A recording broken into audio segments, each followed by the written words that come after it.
In this demo, we'll explore how CodeSpy.AI helps you detect AI-generated code across various programming languages. But first, why is AI code detection so important? A recent award-winning study by NYU's Tandon School of Engineering revealed that AI-generated code often includes outdated methods, memory bugs, and broken database references. While AI coding assistants can boost productivity, they also produce risks if left unchecked. That's why CodeSpy.AI doesn't rewrite or fix your code. Instead, it identifies which parts were generated by AI, allowing your team to manually review and fix them before delivery. This ensures cleaner code, fewer QA issues, and greater accountability, especially important for small consulting teams and medium-sized firms working with freelance developers. To get started, we log into the CodeSpy.AI dashboard.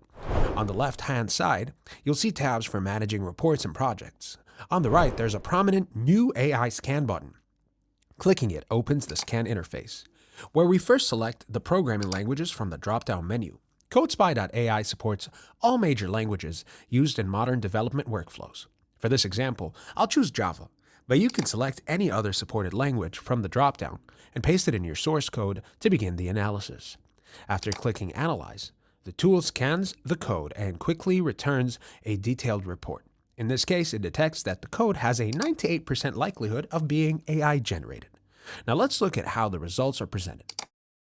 CodeSpy.AI highlights each section of code using a color-coded system. Red indicates a very high likelihood that the code was generated by AI. Orange suggests a moderate to high chance of AI generation, and black signifies that the code is likely written by a human.